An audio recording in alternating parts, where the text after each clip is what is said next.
pare. Mukhang nag-enjoy ka sa BLS training mo. Salamat sa tulong, Ray. Ang sarap lang sa pakiramdam na mabalikan mo yung ginagawa mo dati. Kung hindi nawala yung memory ko, baka ginagawa ko pa rin yun. Ray, ano ba talagang totoong nangyari sa akin? Bakit ba ako nahulog? Well, pare, sad to say, I really have no idea. We were hoping na sana pagkagising mo, ikaw makakapagsabi kung anong nangyari sa'yo.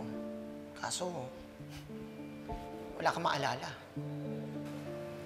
Alam mo, Ray, kanina, may naalala ako pero medyo malabo siya. Parang kinakausap ko yung sarili ko sa cellphone. Nagvo-vlog ka? That's very unusual of you, pare. Yun na nga eh. Hindi ako sure pero parang may kausap ako sa cellphone. Baka naman video call. O baka naman may kausap ka lang sa phone. You know, kasi I remember, you called Lynette when you were recovering from your first coma. Baka naman yun lang yun.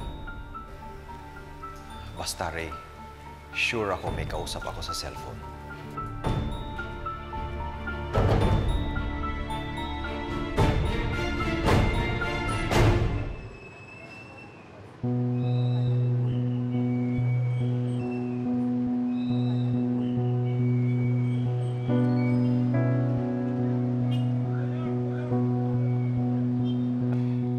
Lagay ko lang muna ito. Sige, salamat.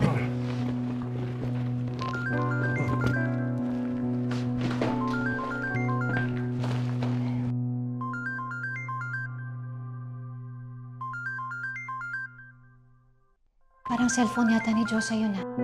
Sagutin mo kaya. Kaya baka importante.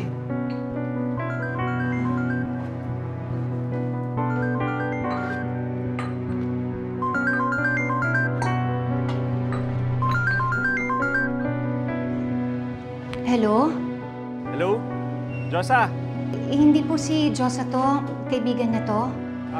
Okay. Sige, pakisabi kay Diyosa na nabuksan ko na yung cellphone na pinapabenta niya. Mukhang hindi nga kay Cromwell tong cellphone na to. Merong picture dito, 2 dalaga, tsaka 1 lalaki. Tanungin niyo rin po siya tungkol po din sa cellphone po ni tatay. Cellphone ng tatay mo? Paano napunta sa kanya? Kasi po, binilin ko po yan kay Ninong Cromwell nun eh. Para mapaayos na po yung cellphone ni tatay.